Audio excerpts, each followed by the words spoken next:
Sa akin mo kaya subukan ang angas mo, Kaleya, gagawin kitang sinigang na sirena. Ako si Kaleya, kaya kita kuhanin mula sa tower nyo at ibalibag kung saan ko man gusto. Siguraduhin mo lang na sapat ang damage mo dahil ako mismo ang bubura sa'yo. At ako naman makakalaban mo, Ruby, kung lifesteal ang pag-uusapan, umuwi ka habang maaga pa.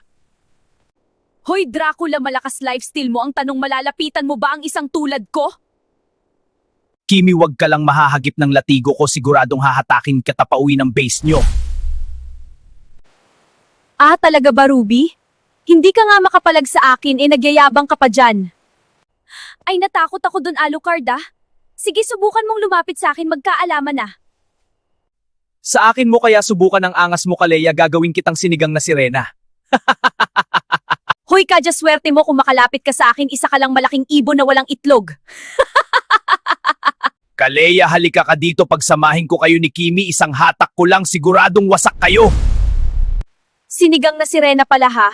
Isumbong kaya kita kay Mia, may nilalandi kang ibang babae?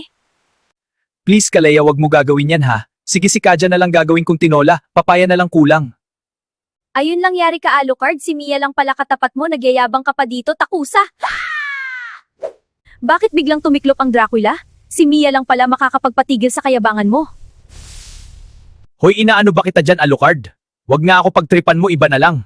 Napaka-bully mo talaga.